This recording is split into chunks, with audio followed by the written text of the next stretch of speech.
Hello, my dear listeners. My name is Kishore Ganesh, and in this episode of the Vocal About Visuals podcast, I'm going to be sharing my thoughts on Cibi Chakaravarthi and Sivakarthikeyan's Dawn. And before people decide I have an agenda or something against Sivakarthikeyan, who shall henceforth be referred to as SK, let me stop you guys right there.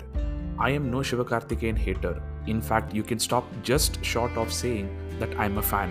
Sivakarthikeyan is a legit inspiration, no doubt about it. But as a star whose films I seek out, when I see so many troubling issues with the film, like in the case of Dawn, I just couldn't resist talking about it.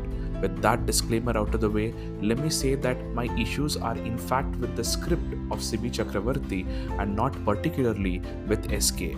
But in Tamil cinema, criticism of a big hero's film will not be treated as being limited to just the film. It will invariably be looked at as an attack on the hero, and hence this disclaimer. And with that out of the way, I'll head to covering a lot more in the upcoming segment.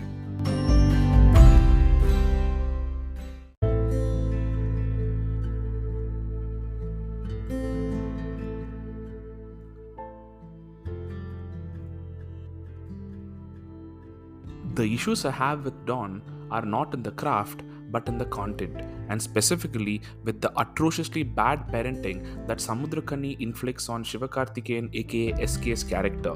And my issue with this is how easily Samudrakani's character gets a let off in Cibi Chakravarthi's script. Samudrakani's character is so abusive that he manages to inflict physical, psychological, and emotional pain on his own child for 18 years of this poor kid's life. This character has managed to bring this life into the world but has not bothered to seek the counsel of anyone or anything to help him raise him. His wife, SK's mother, is rendered to be useless and clueless while trying to help shield the kid, SK, from these forms of abuse. Abuses that range from a slap on the face when the child goes to school for the first time, shaving a child's head when he tries to style his hair in his teens, lodging a complaint at the police station against his son's girlfriend because he caught them talking with each other, thereby ruining her relationship with her father and inflicting psychological trauma on her. And the pierced resistance here is the fact that he brings home a mentally compromised homeless person to shock his son from not following his dreams of being a filmmaker, because this homeless person was an aspiring director as well. I'm sure reading this list would be enough to piss off a lot of people, and it sure as hell is pissing me off writing it from my memory. And if I reflect on where the anger is coming from, it is quite simply from the fact that here is this guy who has not even remotely tried to read even one parenting book or sort out parenting tips from anyone. Because of this guy's ignorance, a voiceless child is subjected to this level of trauma, and in one instance, SK is forced to inflict self-harm on himself by voluntarily breaking his hand by shoving it into a rice grinder. And this great example of a dad is given an absolutely golden get out of jail free card by the writer Mr. Chakravarthi, who justifies everything by saying that Samudrakani's character did everything because he wanted his kid to succeed.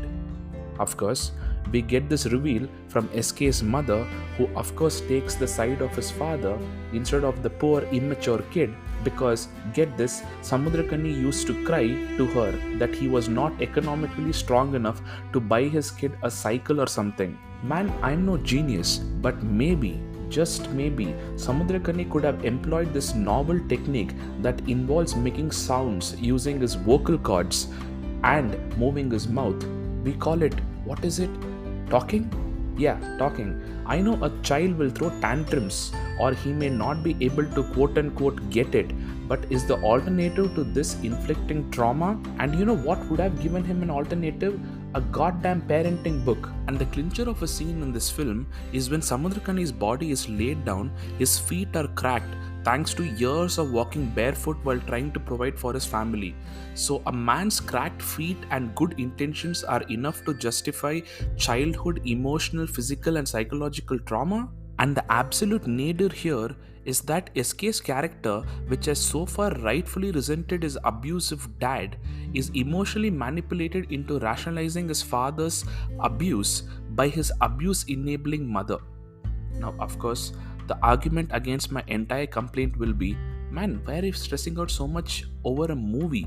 But it is because of the fact that it is just a movie that I can criticize it without having any hiccups of quote unquote offending a real life dysfunctional abusive family. Let me be very clear about this.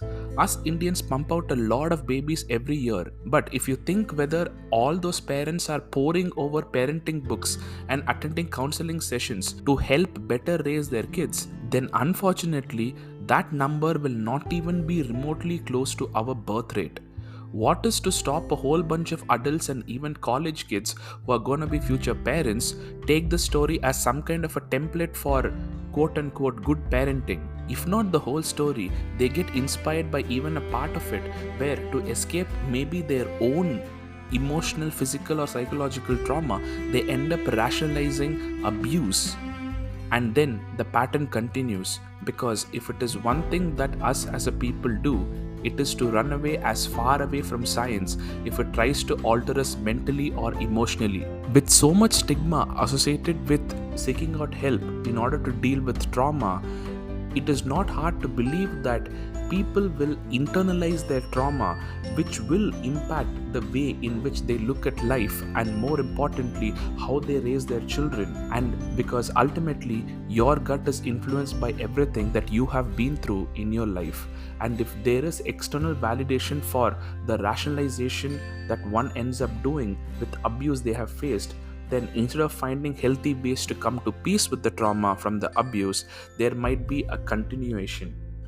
And if there is one thing that is true from history, psychology, and science, it is that hurt people hurt people. So, in conclusion, is this an attack on Cibi or SK? Absolutely not. It is nothing but the calling out of problematic themes from Dawn. If the movie is the art, I wish that this pod is a 5-minute or something disclaimer that it, aka Dawn, is just a piece of fiction and a cry to both read books if you're new or even old parents and then try implementing those lessons in your child's life, and to address trauma in the right way and not try to rationalize it. I'll also add Michelle Obama's recent interview on Jimmy Kimmel Live in the description, where she, in about 2 to 3 minutes towards the end of the 20-minute segment, throws out a few gems on parenting.